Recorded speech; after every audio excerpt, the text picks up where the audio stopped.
Hi, I'm experienced U.S. trademark attorney Morris Turek. Potential clients frequently ask me if they can trademark a phrase.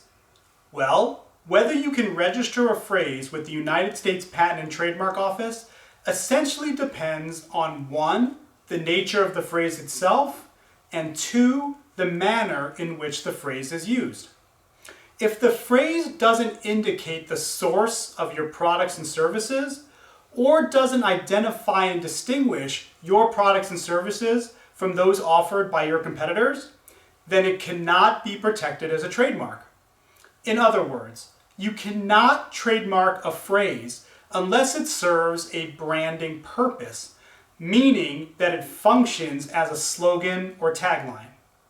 If the USPTO determines that your phrase fails to function as a trademark, it will send you a trademark office action explaining why your phrase is being refused registration.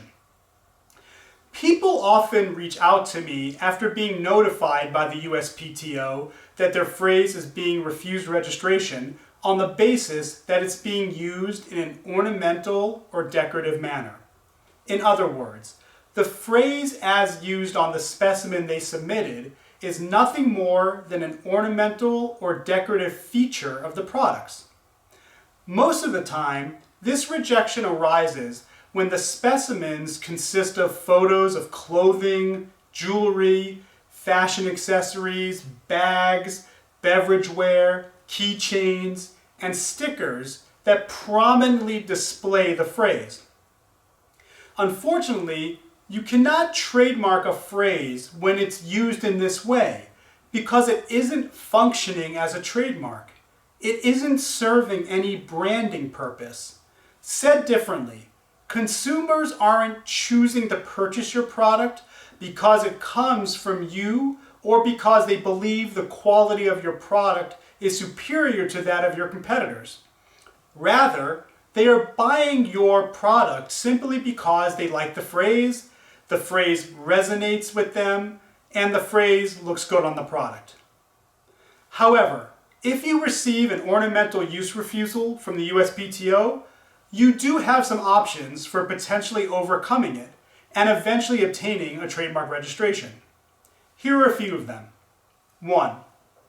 Amend your trademark application to seek registration of your mark on the supplemental register. 2.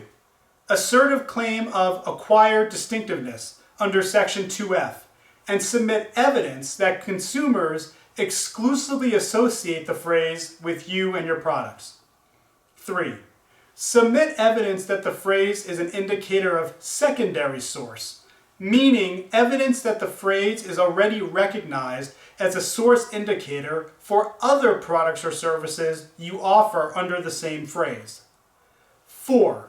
Amend your application to Section 1B, Intent to Use.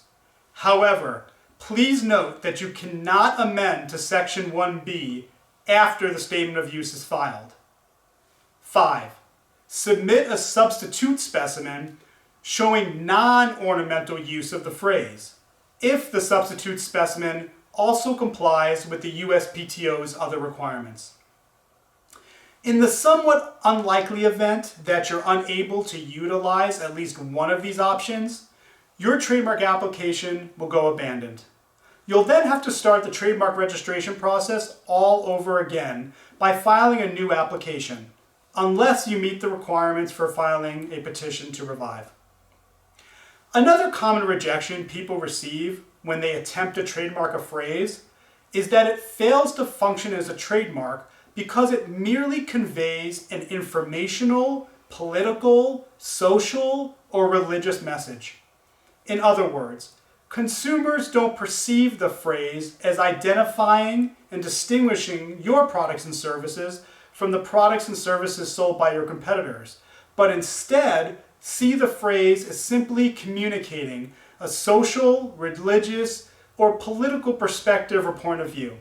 For example, phrases such as support the president, believe in Jesus, kill the terrorists, and love thy neighbor aren't eligible for federal registration with the USPTO because they primarily convey information or messages.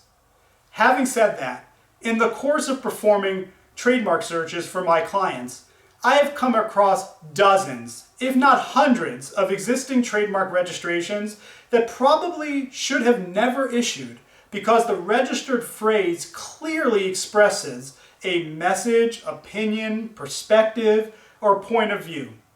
So, I can tell you from experience that the USPTO hasn't been consistent when determining which phrases function as trademarks and which ones don't. Unlike the ornamental use refusal discussed earlier, there are no options for overcoming this type of refusal. You cannot trademark a phrase that conveys information or a message, no matter how long you've been using the phrase, the manner in which it's used, the popularity of your products and services, or even if you're the first and only person to use the phrase. It's completely barred from registration on either the principal or supplemental register. Again, I'm experienced U.S. trademark attorney Morris Turek.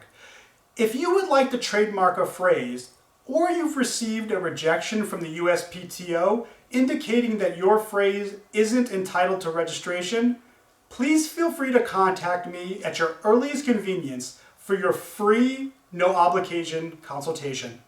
I look forward to hearing from you soon.